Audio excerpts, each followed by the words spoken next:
सेनेने असा आरोप केला आहे की बाळासाहेब ठाकरे यांचा वक्फ बोर्डाला विरोध होता आणि यांनी म्हणजे तुमच्या शिंदे सेनेने त्याला मुळात वंदनीय शिवसेनाबरोबर कळले नाही, त्यांच्याबद्दल काहीच बोलू नका, त्याच्यावर मला काही बोलायचं नाही, कळलं का?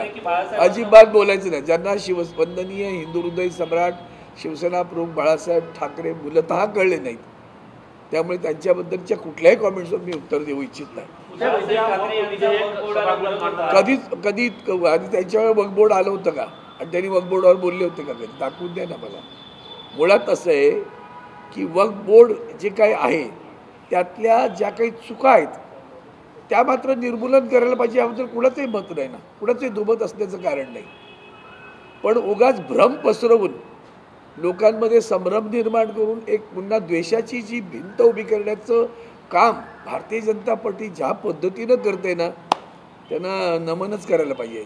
आता सौगाते मोदी झालं, आता सौगाते काय वक्फ बोर्ड बिल, वा वा.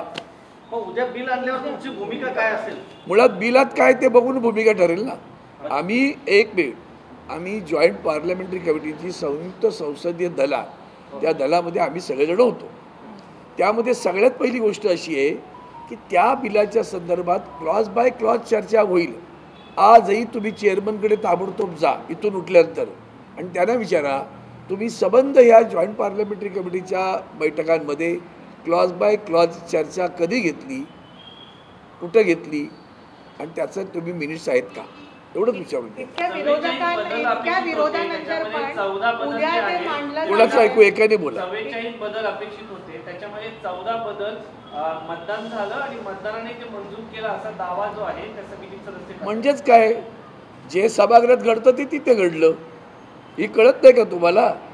तुम्ही असा प्रश्न जेव्हा विचारता तेव्हा तिथेही आम्ही मायनॉरिटीतच होतो ना, तिथेही आम्ही अल्पच होतो. बहुमतांचा जो दबाव आहे म्हणजे एखादी गोष्ट रेटून न्यायची आहे, ती जशी मनाला पाहिजे तशी रेटून द्यायची. खरं तर आम्ही सगळ्यांनी मिळून प्रत्येकाने त्याचे एक डिसेंट नोट म्हणतात त्याला, विरोधाची एक नोंद केलेली आहे, निवेदन दिलेलं आहे.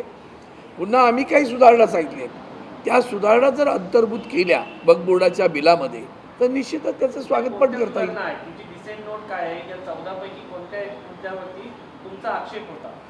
मुळात आता तुम्हाला बिलाची चर्चा अगोदर करायची आहे का? नाही, आम्हाला सभागृहात बोलल्यानंतर बोलायचं आहे. मला मी काय बोलणार आहे अगोदर काय सांगू तुम्हाला? मी सभागृहात बोलेन ना. त्याच्यातल्या ज्या मूलभूत चुका आहेत त्या इतक्या भयानक आहेत की तुम्ही या देशामध्ये द्वेष निर्माण करताय, भिंत निर्माण करताय. हे मी तिथं बोललोय, त्याची सुधारणा त्यांनी जर अंतर्भूत केली असेल. आम्ही दिलेल्या डिसेंट नोट नंतर त्यांनी काय केलंय हे आम्हाला माहिती नाही. संविधानाला धक्का लावणारा आहे, संविधानाच्या मूळ ढाच्याला धक्का लावणारा एक बिल आहे असं काँग्रेसचे काही नेते म्हणतात. तुमचं काय मत? निश्चितच असं आहे ना की 19A कलम जे आहे त्यानुसार प्रत्येक भारतीयाला त्याच्या धर्माचं आचरण पालन करण्याचा मुक्त अधिकार आहे. त्यामध्ये इतर धर्मीयांनी कोणी आमच्याही हिंदू धर्मात कोणी भलतीसाठी ढवळाढवळ करायला लागली तर आम्ही सहन नाही करणार. आज आमचा हिंदू एंडोमेंट ॲक्ट आहे, त्यामध्ये वाराणसी असेल, पंढरपूर असेल, अशा अनेक मंदिरांच्या ट्रस्ट ज्या काय आहेत त्यामध्ये कोण असावं बोर्डावर, तर त्या बोर्डावर अहिंदू चालणार नाही अशी भूमिका आहे. कळलं का? त्याच्यात कायद्यात तरतूद आहे. आम्हाला नाही चालणार, नक्कीच नाही चालणार. आमच्या हिंदू मंदिरांवर ते हिंदू मंदिराचं व्यवस्थापन हिंदूंनीच केलं पाहिजे अशी जी भूमिका आहे त्या भूमिकेशी आम्ही सहमत आहोत. तीच भूमिका इतर धर्मियांच्या बाबतीत सुद्धा तशीच असली पाहिजे अशी आमची भूमिका आहे. चंद्रबाबू नायडू, नितीश कुमार, त्यानंतर चिराग पासवान यांची काय भूमिका असणार आहे? कारण आता ती कळेल, अजून तरी कळली नाही आहे. तिथे बोटचेपे धोरण त्यांनी घेतलेलं होतं, बऱ्याचदा गैरहजर राहणं किंवा त्याच्याबद्दल न बोलणं. आता त्यांनी त्यांच्या मॅनिफेस्टोमध्ये लिहून दिलेलं आहे की तिथे 5% आरक्षण आम्ही मुस्लिमांना देऊ असं चंद्रबाबू नायडूंचा जो जाहीरनामा आहे त्याच्यामध्ये तरतूद आहे. ते जरा माझा मोबाईल बघ, त्याच्यामध्ये तुम्हाला दाखवतो भारतीय जनता पार्टीने काय केलं होतं ते तुम्हाला दाखवतो ना. 2009चा भारतीय जनता पार्टीचा मॅनिफेस्टो जाहीरनामा, त्या जाहीरनाम्यात भारतीय जनता पार्टीने काय म्हटलं होतं तर ते तुम्हाला मी मुद्दाम दाखवतो. मी अगोदर उद्धृत केलेलं आहे आणि आज पुन्हा उद्धृत करतो की त्यांनी असं म्हटलं होतं की आम्ही तुमच्या प्रॉपर्टी ज्या कोणी तुमच्या संपत्तीवर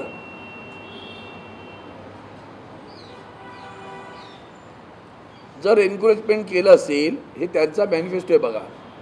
the BJP will examine the recommendation of the joint parliamentary committee regarding work properties headed by Shri K Rahman Khan, deputy chairman Rajya Sabha, and would in consultation with the Muslim religious leaders take steps to remove encroachment from unauthorized occupation of work properties. हा BJPचा manifesto. पुढे त्यांनी म्हटलं आहे the ASI will be provided with appropriate resources for the maintenance of all national heritage sites and prevent their vandalization in any form. Prevent their vandalization in any form. हे कोण म्हणतं? भारतीय जनता पार्टीचं 2009चा हा मॅनिफेस्टो आहे. याच्याबद्दल त्यांचं काय मत आहे हे भारतीय जनता पार्टीने सांगितलं पाहिजे. नाही सर, जगदंबिका पाल हे अध्यक्ष होते, मग त्यांनी आणि सत्ताधारी खासदार जे आहेत NDA मधले, त्यांनी तुम्हाला विरोधी पक्षाच्या खासदारांना विचारात घेतलंच नाही, चर्चा तर नाही म्हणताय तुम्ही. मुळातच नाही असं काय, एवढ्या बैठका झाल्याच की त्या बैठकांमध्ये स्टेक होल्डर्स म्हणजे जे कोण अगदी काश्मीरपासून कन्याकुमारीपर्यंत तुम्ही आमच्या दाखवू शकतो मी सगळं माझ्याकडे. त्यांनी आम्हाला असं सांगितलं की पुढच्या बैठकीमध्ये आपल्याला क्लॉज बाय क्लॉज चर्चा करायची शेवटच्या काळामध्ये. आणि त्या दिवशी सांगितलं की नाही आता ती चर्चा नाही होणार, काश्मीरच्या प्रतिनिधींना आम्ही बोलवलं आहे मुस्लिमच्या, आणि मग ती चर्चा शेवटपर्यंत झाली नाही. मुस्लिमांमध्ये सुद्धा अनेक वर्ग आहेत, त्या सगळ्या वर्गांचं प्रतिनिधित्व करणाऱ्या ज्या म्हणून संस्था आहेत त्यांना बोलावलं गेलं, त्यांचं ऐकलं गेलं. पण त्यांचं ऐकलं गेलं म्हणजे ऐकून घेतलं फक्त. आणि मग त्यांच्यातल्या काही सूचना होत्या, त्यांच्यातसुद्धा काही लोकांना त्रास होतो की मग काही वेगळी वर्गवारी आहे त्याबद्दल मांडलं. म्हणून मला आश्चर्य वाटायचं, वनवासी कल्याण आश्रम, भारतीय जनता पार्टी, कर्नाटक युनिटी यांचा काय संबंध या बिलाशी? म्हणजे त्यांनी आमच्या बिलाच्या बैठकीत स्टेक होल्डर्स म्हणून वनवासी कल्याण आश्रम आलं होतं. त्या वनवासी कल्याण आश्रमांच्या अनेक जागा ज्या आश्रम आहेत ते वन खात्याच्या जमिनीवर अनधिकृतपणे उभे आहेत. त्यांनी हे सांगावं. उद्या विधेयक मांडण्याच्या आधी काँग्रेसनं बैठक ठेवलेली आहे 9:30 वाजता राहुल गांधींच्या उपस्थितीमध्ये. काँग्रेस जोरदार विरोध करण्याची शक्यता आहे. करतील, त्यांनी विरोध करायचा, आम्ही काय करायचं हे आम्ही ठरवणार. आम्ही विरोध म्हणजे आमचं म्हणणं आहे की त्या वक्फ बोर्डाचा 1995च्या कायद्यामध्ये ज्यांनी वक्फ बोर्डाच्या जमिनींचा गैरव्यवहार केला त्याला सक्त म्हणजे 2 वर्षाची सक्त मजुरीची शिक्षा होती. यांनी ती काढली आणि 2 वर्षाची शिक्षा केली. म्हणजे काय, तुम्ही सक्त केलं की अजून ढिला केलं कायदा? ह्याच्या चुका आहेत. एक प्रश्न असा आहे की किरण रिजिजू म्हणाले की ना कॅथोलिक बिशप जे ख्रिश्चन धर्मगुरू आहेत त्यांनी पाठिंबा दिलाय वक्फच्या सुधारणेला. सुधारणा हा शब्द नेहमीच चांगला असतो, त्याला आमचाही सुधारणांना पाठिंबा आहे. पण सुधारणेमध्ये तुमचं दाखवायचे दात आणि खायचे दात भारतीय जनता पार्टीच्या 2014 पासूनच्या सगळ्या तुम्ही कारवाई 15 लाखापासून सुरुवात आहे. खायचे दात, दाखवायचे दात. मला सांगा GSTला सगळ्यात जास्त विरोध कोणाचा होता हो? माननीय पंतप्रधान मोदींची सगळी भाषणं काढा ना. त्यांनी सगळ्या लोकांना भडकवून त्या GSTला विरोध केला, आधार कार्डला विरोध केला. त्यांनी या सगळ्या विरोधाला एवढा प्रचंड विरोध केल्यानंतर सत्तेत आल्यावर सगळं तसं काँग्रेसचं फॉलोअप केलं ना. मग काय केलं? कथनी आणि करणीमध्ये फरक आहे त्यांचा हेतू वेगळा आहे. तुम्ही मला सांगा, या देशामध्ये एका राज्याचे मुख्यमंत्री बटेंगे तो कटेंगे म्हणतात. हा वक्फ बोर्डाचा सन्मान करण्याचा विषय आहे की आणखी मुस्लिमांचा सन्मान करण्याचा विषय आहे की सबका साथ, सबका विकास, सबका विश्वास याचा संबंध आहे का? दाखवून द्या मला त्यांच्या अगदी माननीय पंतप्रधानांच्या वक्तव्यांपासून. सर, महाराष्ट्रावरती या संपूर्ण वक्फ सुधारणा विधेयकाचा काय परिणाम होईल आणि कशा पद्धतीने तुम्ही बघताय? बघा, मुळात असं आहे की मोगलांनी आपल्या देशावर 6.5 वर्ष राज्य 650 वर्ष राज्य केलेलं आहे, त्यामुळे त्यांचे अवशेष असणार.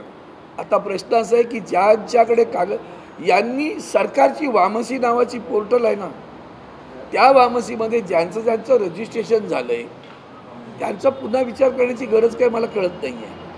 काही गोष्टी चुकीच्या नक्कीच घडल्यात. म्हणजे मग आमच्या मुंबईमध्ये त्यांचा तकियाखाना विकला गेला. तो कोणी विकला? त्या वक्फ बोर्डाचे जे कोणी अधिकारी होते असतील किंवा बोर्डावर असतील त्यानं नक्की शासन व्हायला पाहिजे. विकला, तक्याखालीची जमीन विकली वक्फची जमीन. वक्फ म्हणजे काय आहे हे पहिलं समजून घ्या. आपण जसं सत्पात्री दान म्हणतो तसं देवाच्या नावाने, अल्लाच्या नावाने माझी संपत्ती किंवा पैसे मी तुम्हाला दिलेले आहेत ते तुम्ही समाजाच्या सत्कारण्यासाठी लावावे, त्याचं नाव वक्फ.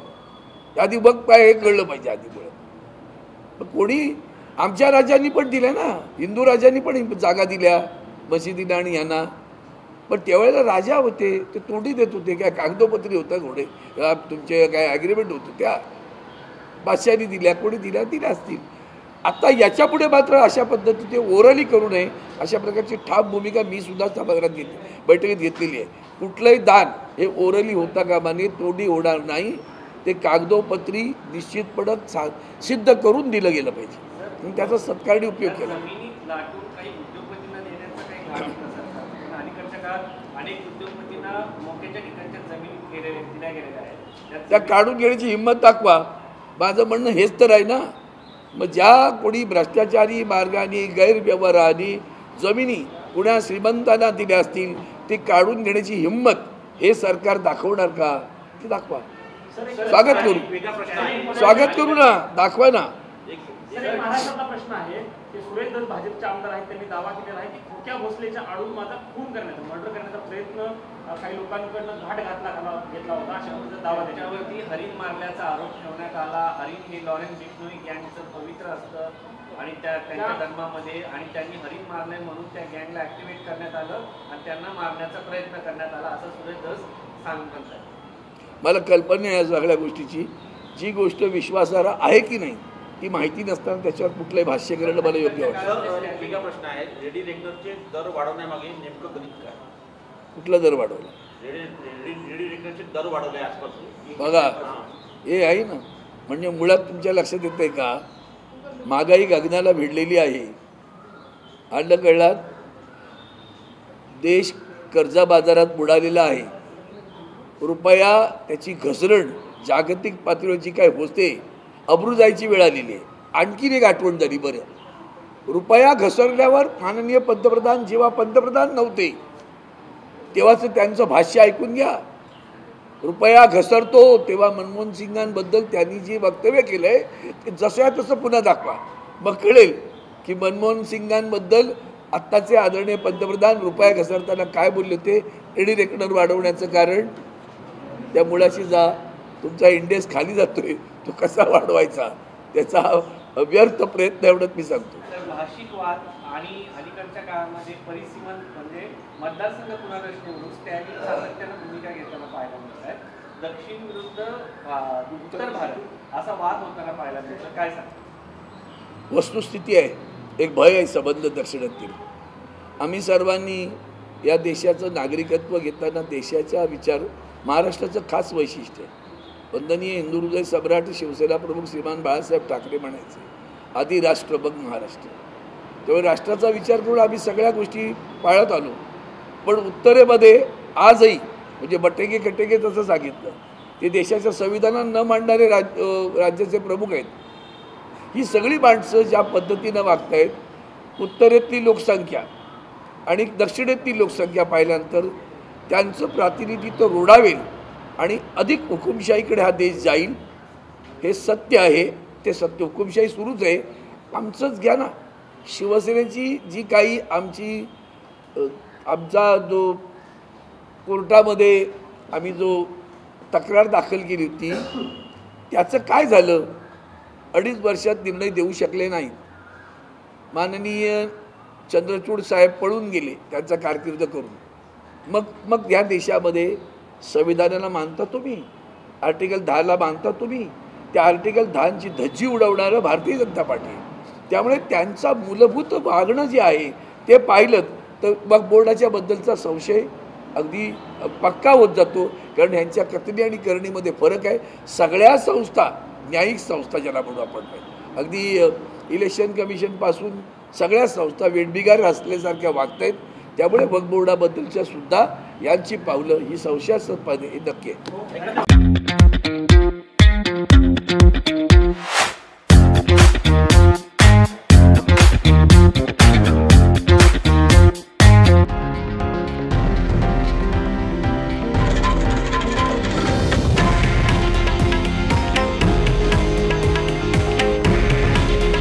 हे आहे देशातील नंबर 1 न्यूज नेटवर्क आणि आपण पाहत आहात TV9 मराठी. काळजी तुमची, हित महाराष्ट्राचं.